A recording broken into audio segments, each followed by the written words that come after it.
2022 সালের 25 জুন পদ্মা সেতুর উদ্বোধন করেন ছাত্র আন্দোলনে ক্ষমতা হারানো বাংলাদেশের সাবেক প্রধানমন্ত্রী শেখ হাসিনা।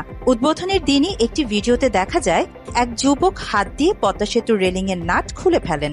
ভিডিওতে তাকে বলতে শোনা যায়, এই হলো পদ্মা সেতু, দেশের হাজার হাজার কোটি টাকার পদ্মা সেতু। দেখো আমাদের হাজার হাজার কোটি টাকার পদ্মা সেতু, নাট খুইলা ওই ঘটনায় দেশ জুড়ে তোলপাড় শুরু হয়। আওয়ামী লীগের পক্ষ থেকে বলা হয়, জামায়াত বিএনপির ইন্ধনে সরকারের ভাবমূর্তি নষ্ট করতে রেঞ্জ পাতি ব্যবহার করে খুলে নেওয়া হয় পদ্মা সেতুর নাট। তবে সে সময় পদ্মা সেতুর নির্মাণ শ্রমিকেরা জানিয়েছিলেন কাজ পুরো শেষ হয়নি, যে কারণে নাট ঢিলে করে কোনো রকমে লাগানো ছিল।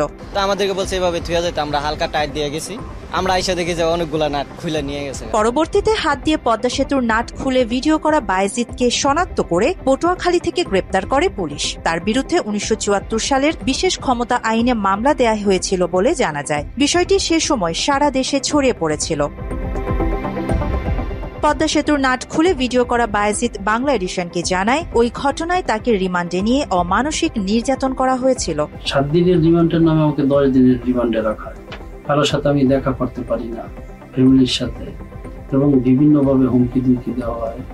এবং রিমান্ডে যখন ছিলাম একটা বদ্ধ রুমের ভিতরে ছিলাম। ওই রুমের ভিতরে বসে আমাকে বিভিন্ন ইলেকট্রিক শক এবং আরো কি, এগুলো আসলে আমার জানা নেই। বায়েজিদ জানায়, সে জেলে থাকা অবস্থায় তার বাড়িতে হামলা চালানো হয়। জেল থেকে বের হওয়ার পরও বিভিন্ন সময় তাকে হামলা করা হয়েছিল। বিভিন্ন সময়ে হত্যার হুমকি দেওয়া হয়েছে বলেও অভিযোগ করেন বায়েজিদ। 3 বছরের বাচ্চা, ও এই ঝামেলা থেকে রেহাই পায় না। তারা 3-4 মাসের মতো বাসা থেকে পালিয়েছিল। ভাইয়ের প্রমোশন হয় না, বিভিন্ন ঝামেলায় জর্জরিত ছিল।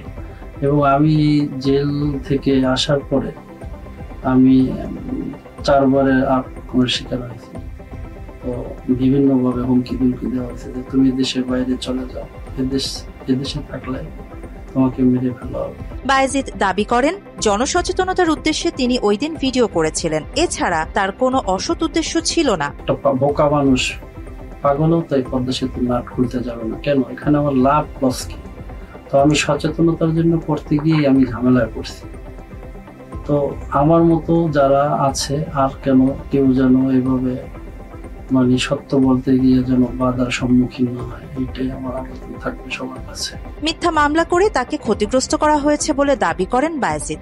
দেশের পরিবর্তিত অবস্থায় হাসিনার আমলে করা ভিত্তিহীন মামলা থেকে রেহাই পাওয়ার অনুরোধ জানিয়েছেন ভুক্তভোগী বায়েজিদ।